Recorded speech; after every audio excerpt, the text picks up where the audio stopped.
Health pioneers present shorter life expectancy in the US, 8 reasons and solutions.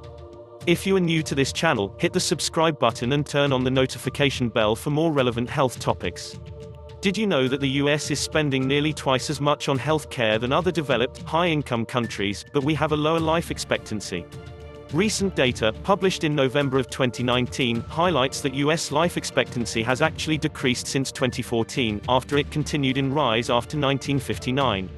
And research conducted in 2018 by the Harvard T.H. Chan School of Public Health, the Harvard Global Health Institute and the London School of Economics establishes that although US citizens are paying much more than our peer countries on things like prescription drugs, diagnostic tests, physicians' salaries and administrative costs, our average life expectancy in the US is still years lower. So what's to blame for the shorter life expectancy rates in the United States? It may be hard to believe, but evidence shows that the US is at a health disadvantage, despite our hefty spending on healthcare. Researchers are pointing to social factors and lifestyle choices playing major roles in our lower life expectancy rates. Maybe we need to take some advice from the happiness study that suggests social connections and good relationships can boost our happiness and health. Or we can take a look at the blue zones, where the life expectancy is up to 100 years because individuals practice natural life extenders. We can keep spending our hard-earned money on pharmaceuticals, procedures and testing, but if we don't change the day-to-day habits that affect our health and take a deeper look at what's not working in the US, it won't matter much. What is life expectancy? Life expectancy refers to the number of years that a person can expect to live based on a statistical average. This number is estimated by evaluating the average age of death among people of the same population, and it will vary from geographical area and era. To determine the life expectancy of a particular group or population, researchers must track a group of people that were born in the same year and indicate the average age at death in order to predict the mortality rate.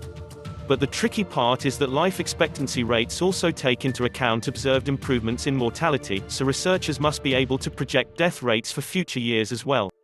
Life expectancy depends on a particular person or population's access to healthcare, lifestyle choices, dietary choices, economic status. These factors, however, certainly aren't set in stone and actually changes throughout the course of your life.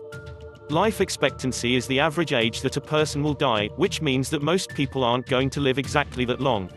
Some will die earlier and some will live later than the predicted life expectancy, but it gives us an idea of a certain population's health. Plus, once you've hit a certain age, your life expectancy is expected to be higher. For instance, the life expectancy of a 30-year-old adult may be a few years less than the life expectancy of an adult over the age of 65 because he or she has already lived through years that are associated with risk factors.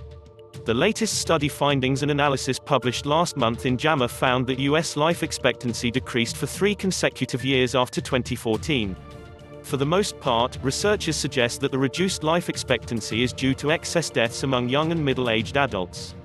From 2010 to 2017, the increase in midlife mortality was associated with an estimated 33,307 excess deaths. Researchers also found that by 2014, the midlife death rate increased across all racial groups. The causes of death in this age group were drug overdoses, alcohol abuse, suicides, organ system diseases. On top of that, the analysis indicates that the largest relative increases in midlife mortality rates occurred in New England, in states including New Hampshire, Maine, Vermont, Ohio, West Virginia, Indiana and Kentucky. Life expectancy in the US versus other countries. The March 2018 report published in JAMA found that life expectancy in the US was the lowest of all 11 high-income countries included in the research, such as the United Kingdom, France, Germany, the Netherlands, Sweden, Switzerland, Denmark, Australia, Japan and Canada. Life expectancy in the US was 78.8 years, while the life expectancy range in our peer countries was between 80.7 and 83.9 years. According to a report published by the National Academy of Sciences, among other high-income countries, the US has had the first or second lowest probability of surviving to the age of 50. Plus, Americans who do reach the age of 50 are usually in poorer health and face greater morbidity and mortality from chronic diseases than older adults of peer countries. This is generally due to risk factors that arise earlier in life, like obesity, diabetes and smoking. 8 reasons and solutions for shorter life expectancy in the US. 1. Obesity and diabetes. The US has the highest percentage of adults who are overweight or obese, at about 70% of the population being affected, while peer countries have rates that range from 23.8% to 63.4% of the population.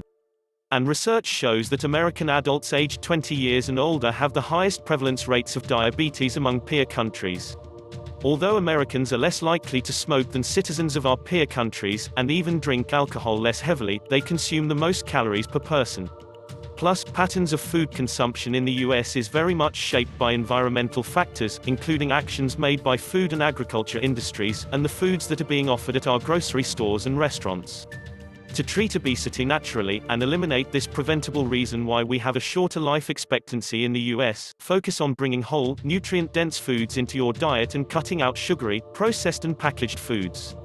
That dietary change alone can make a huge difference, and can add 12 years to your life, or more. People with diabetes need to follow a diabetic diet plan that will help to reverse the disease naturally.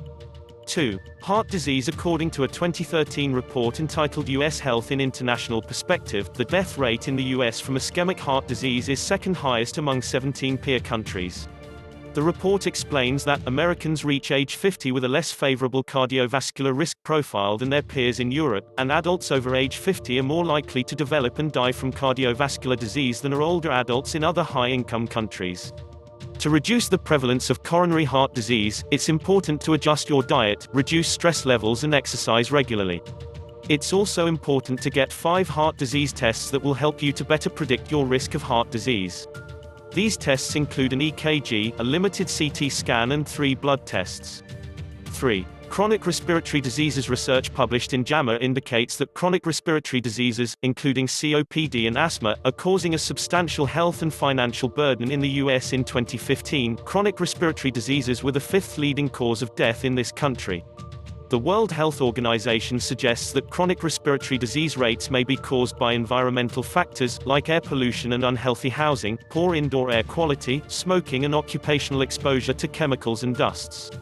Although this may be a bigger environmental issue than you can improve on your own, you can work to improve COPD and asthma symptoms by avoiding exposure to smoke, pollution, irritants and allergens, improving your diet and maintaining a healthy weight.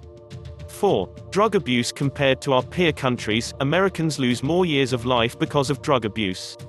According to the Centers for Disease Control and Prevention, death by unintentional injuries, which includes drug overdose, has become the 3rd leading cause of death in 2016, right behind heart disease and cancer. The rate of unintentional injuries increased by 9.7% from 2015 to 2016, with 64,000 drug overdose deaths occurring in 2016. Statistics show that the sharpest increase occurred among deaths related to fentanyl and fentanyl analogs, synthetic opioids. So what's to blame for the opioid epidemic? Researchers believe it's the use of prescription painkillers, which serve as a gateway for other addictive opioid drugs, like heroin. In fact, research published in the New England Journal of Medicine shows that 63% of people who have been prescribed opioid drugs, typically for the treatment of chronic pain, have reported misusing them. To reduce and hopefully end opioid addictions in the US, the CDC recommends starting with the biggest risk factor, the high amount of opioid painkillers that are being prescribed. Plus, the country could benefit from increased access to substance abuse treatment services and professionally trained therapists. 5. Infant deaths. The infant mortality rate is the highest in the US, at 5.8 deaths per 1,000 live births, compared to other high-income countries, with a rate of 3.6 per 1,000 infant deaths. According to the CDC, the leading causes of infant death in the US are birth defects, low birth weight due to preterm birth, sudden infant death syndrome, maternal pregnancy complications and injuries.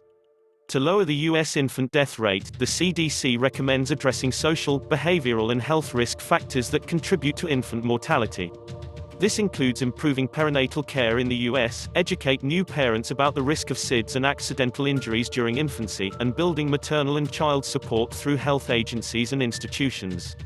You can find more information on the CDC website under the Division of Reproductive Health. 6. Homicides and injuries, especially from gun violence. Researchers at the National Academy of Sciences state, since the 1950s, U.S. adolescents and young adults have died at higher rates from traffic accidents and homicide than their counterparts in other countries. Risk factors like not fastening your seatbelt, drinking while driving and using illicit drugs are reducing the US life expectancy. Plus, research shows that American citizens own more firearms than their peers in other countries. The US has dramatically higher rates of death from violent injuries when compared to peer countries, especially injuries from firearms. In 2003, the US homicide rate was 6.9 times higher than other high-income countries and the rate of firearm homicides was 19.5 times higher. And these numbers have stayed pretty consistent since then, according to the National Institute of Justice. The National Institute of Justice indicates that a key lesson learned from several decades of gun violence intervention programs is that sustained federal-local partnerships improve effects to reduce gun violence within a city or community. 7. Sexually transmitted infections. It appears that adolescents in the US are less likely to practice safe sex than those in other high-income countries. Plus, US citizens are becoming more sexually active at an earlier age and they have more sexual partners. This may explain why STDs are on the rise in America and may be contributing to our national health disadvantage. The US has the highest incidence of AIDS among other high-income countries and the prevalence of chlamydia, gonorrhea and syphilis continue to rise, with more than 2 million new cases of these STDs being reported in 2016. And this doesn't include the number of STD cases that aren't reported. A lack of access to healthcare and education are both contributing to the high prevalence of STDs in this country. Plus, behavioral choices pertaining to safe sex are also contributing to the problem. The dangers of fracking in America now includes STDs, too. A 2018 Yale study published in the journal PLOS One found that compared to Ohio counties with no shale gas fracking activity, counties with fracking recorded 21% higher rates of chlamydia and 19% higher rates of gonorrhea. Fracking operations often involve work camps full of out-of-state workers, increasing STD infection rates through sexual mixing patterns associated with labor migration, according to the study authors. 8. A failing healthcare system. Research suggests that our current healthcare system may be at least partially to blame for the health disadvantage in the US. Some weaknesses in the system that may impact the health of our citizens and life expectancy in the US are the practice of defensive medicine instead of preventative medicine, the misalignment of physician and patient incentives and limited access to good quality healthcare for many people living in this country. Of course, our healthcare system alone is not solely responsible for our lower life expectancy because lifestyle, behavioral, social, environmental and economic factors also play a major role. Thanks for watching. Please like and share this video.